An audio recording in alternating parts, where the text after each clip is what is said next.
Hi guys. Hi, welcome back. This time they're the 20 questions that I'm going to ask Kim. She'll answer first and then I'll answer. We've made sure that they're not duplicated. Yeah, the questions aren't repeated. Totally different. Okay. Totally different. And I've got a feeling that Joe's question is going to be a lot better than my questions. Right, okay, so my first question is, what are your favourite genres to read? Oh, there's a few. So there's a few I look for. So I like murder mystery, fantasy, and drama. Okay. What about yours?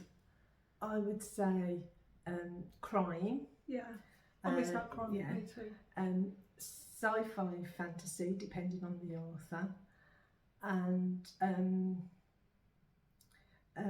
silly books, you know, Laughy ones. laughy ones, yeah.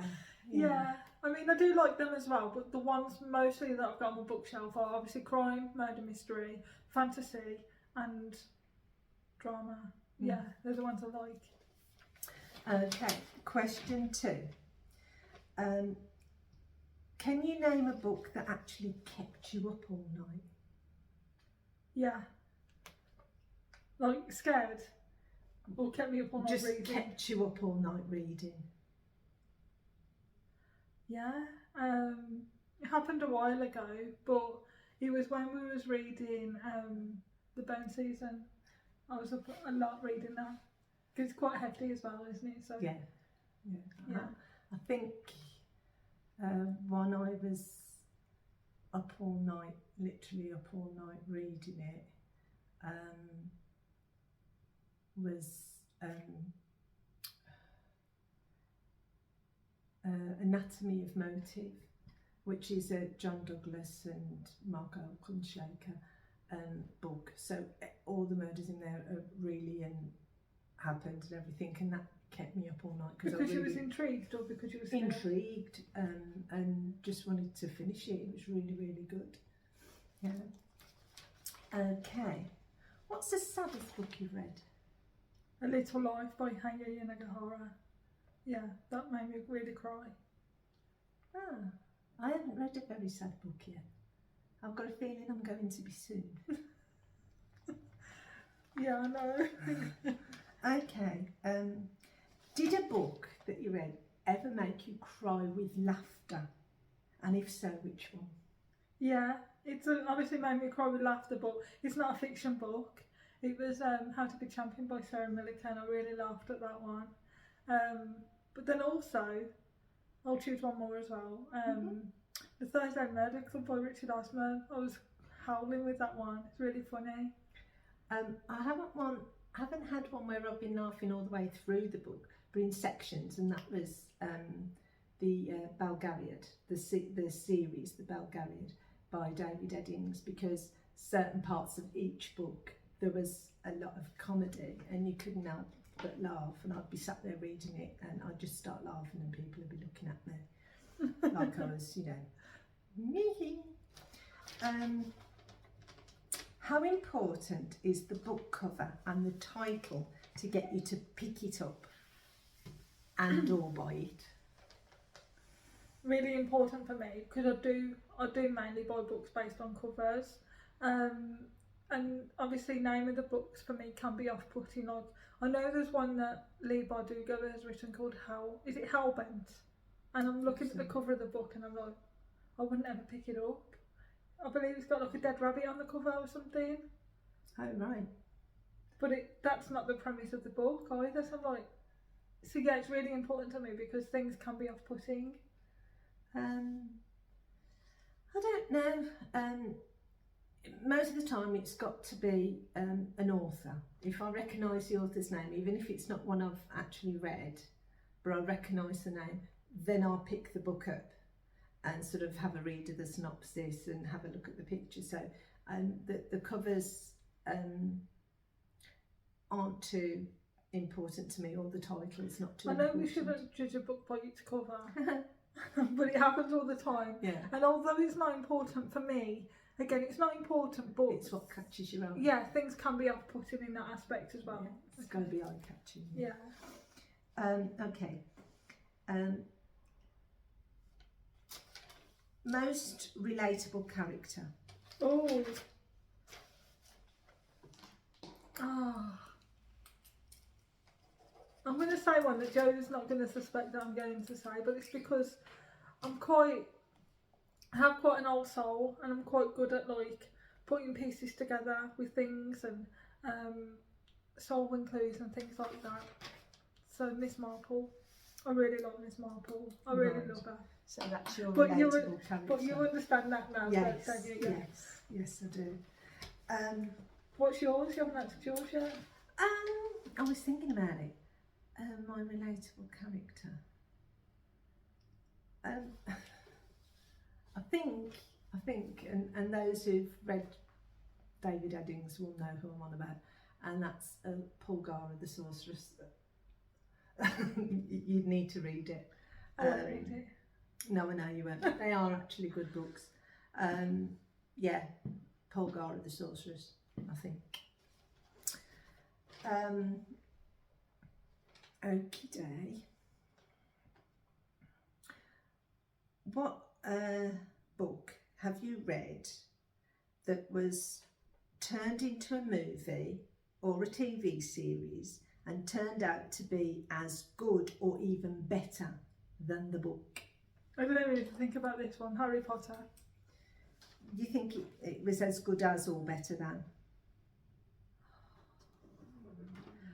As good as, because they did miss out a lot. They had to miss out a lot of detail. So obviously there are things that if you've never read the books to Harry Potter, you won't know that it's missing. But obviously, whereas I've read the books, I know that there's detail missing, or some things are incorrect. But obviously, it's due to how it translates to film. But yeah, it's Harry Potter for me.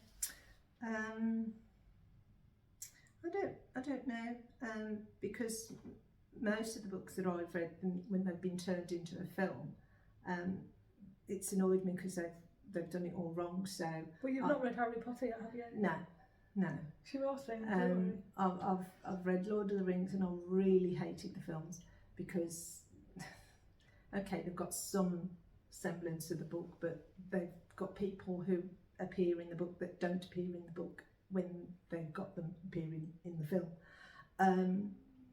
And The Devil Rides Out was nothing like the book, and To the Devil a Daughter was nothing like the book. So I haven't been lucky enough to read a book that has been, put on the telly or on a film that I've thought, oh, that's really good. And there are a few actually that are good. I mean, Harry Potter's brilliant, but another one that I've read the book to and watched a TV show on You is really good.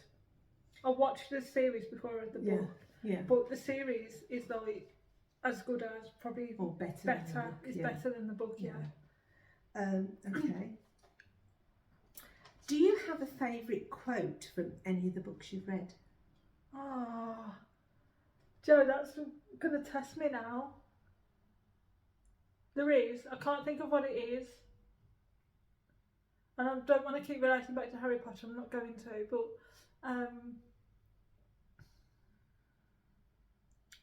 I'm going to have to put it on the screen. I can't think of anything at the moment. What's yours? I haven't got one. I have got one. I'm trying to think what it was from. Well, what's the quote? I'm trying to think. Oh, right. That's what it is. I was thinking of this the other day because I was about to highlight it in a book, but I don't annotate my books usually. No, that's so true. I can't remember it. Okay, well, put it on the I'll put it on the screen. Yeah. Okay. It might surprise you. What book changed or influenced you the most out of all the books you've read so far to date? I know the Philosopher's Stone got you really into reading, but what book? Yeah, what book changed or influenced you the most? In like how I see things or life in general, or in whichever way it influenced you or changed you in some way. Yellow Face by R.F. Kuang. Yellow Face, it's called. I don't want to give too much away, but obviously R.F. Kuang is Chinese. Yeah. So it's called Yellow Face, and it's how it's all about not racism, but how it's perceived, and how because she's Chinese, she's isolated from Yeah. society. Yeah. But it's happening in the book to a white person or to other people. Right. So it's called Yellow Face because Yeah. people were demons, you know. Yeah. So it made you look at injustice more. Yeah, I mean, I'm quite fair person anyway, you know, people should be treated equally, but it just makes you realise that it goes unnoticed sometimes. You don't understand or you don't realise that it's happening, but it does. It just makes me it made me think, you know, watch what you're doing, watch what other people do, and just always try and do the right thing and treat people the same. But it's a really, really good book. I love R of Kwang anyway. Babel's good. I don't think I've got one particular book, really. I know I keep harping back to John Douglas because that did influence me in some way, because I then started doing a criminal psychology course, but sadly couldn't finish it because of something happening. So that made me look at things slightly different, made me look at people differently as well. Yeah, Babel too, wouldn't they? What's the most you've spent on a single book or a series? Do I have to answer that one? Yeah. Okay. You can choose. You can say you want another question. I'll give you a different question if you want. I once spent $34.99 on a hardback book. Okay.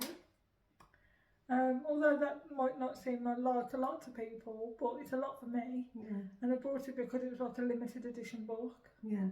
And it was like a Waterstones edition. It was something by George R.R. Martin that I bought for my sister. And there wasn't many. It's a limited edition one from Waterstones. I believe it was a signed copy.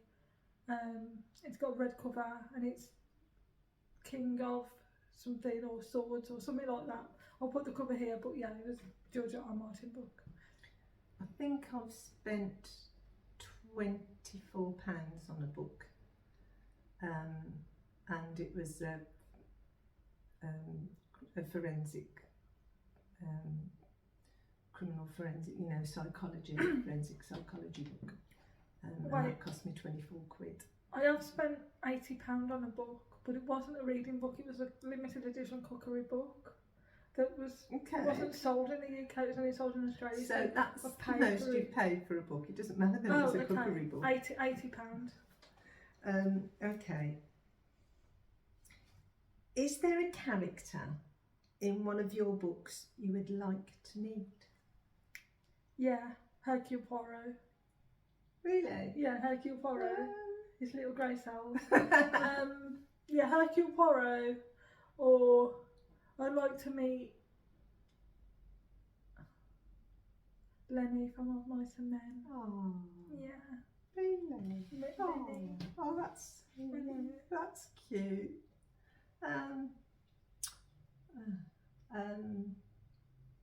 Character I'd like to meet from any of my books. I think no, I don't think there's anybody yet that I've looked at and thought, oh, I wish they were real. I'd like to have met them, or I'd like to meet them. Nobody particular, really. Did you ever visit a city or place just because you read about it in a book you loved? No, I've not. Have you?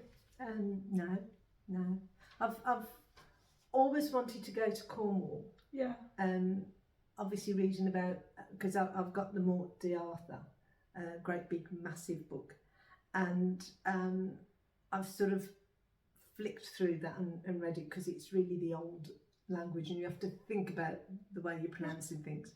But I've always wanted to go to Cornwall but I've always wanted to do that because of that. I think it's because of that. Yeah, there's loads of places that I've read about that I'd like to go to, but I've never been because of the book. Exactly. How late into a book do you realise it will be one that you will recommend others to read as well? How far into the book before you think, yeah, this is great? About a third of the way, I think. I think that'll give you enough time to, you know, establish whether you think the people that you know will like it or not. Because usually I'm like chapter one sometimes, but then you know you can't judge the rest of the book based on chapter one. So I'd say a third of the book for me, and then I'm like, Joe, you need to read this, or don't ever read this. What about you?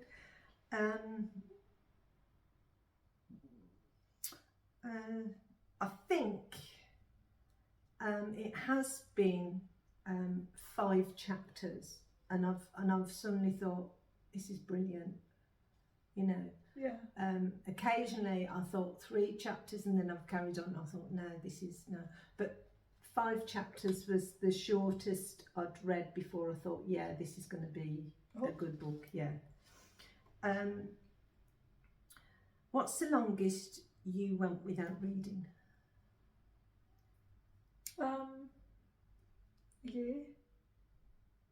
Yeah. Really? Yeah.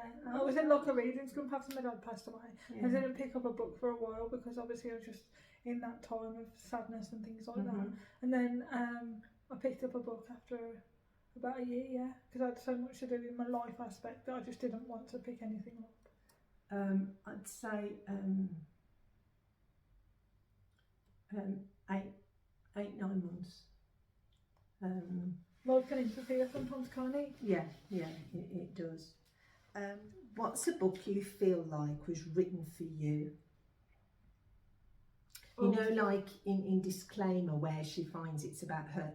Is there a book that you've read and you could just associate with the whole book? You thought it was written for you? Yeah, Eleanor Oliphant is Completely Fine by Gail Honeyman. I read that, and from the first page I was like, oh God.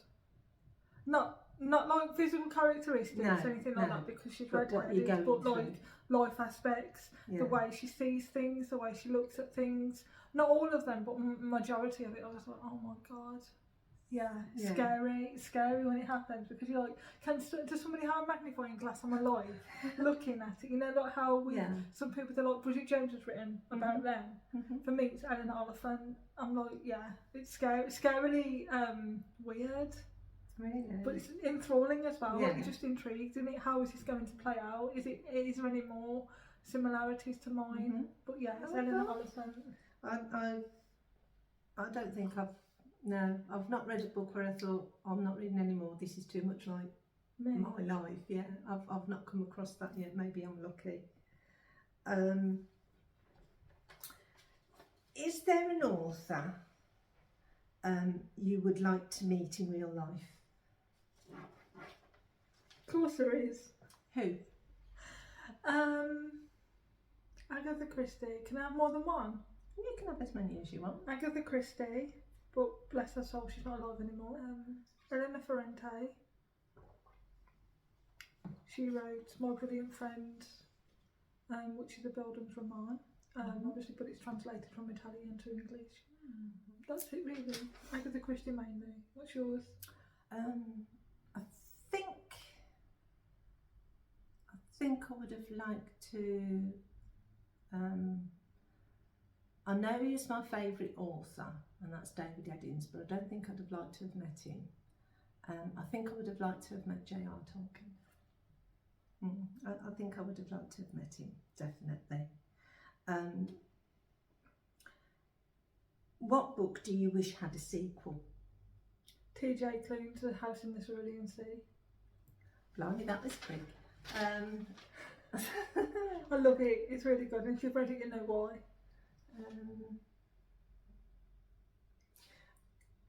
I think I'd have liked, I hope, I don't suppose she will, because I don't think you could make it any better, but I think I would like 3 to have a sequel. See, I've never read it, so I don't know how good or bad it is. But I think that would be a total impossibility. Yeah, definitely.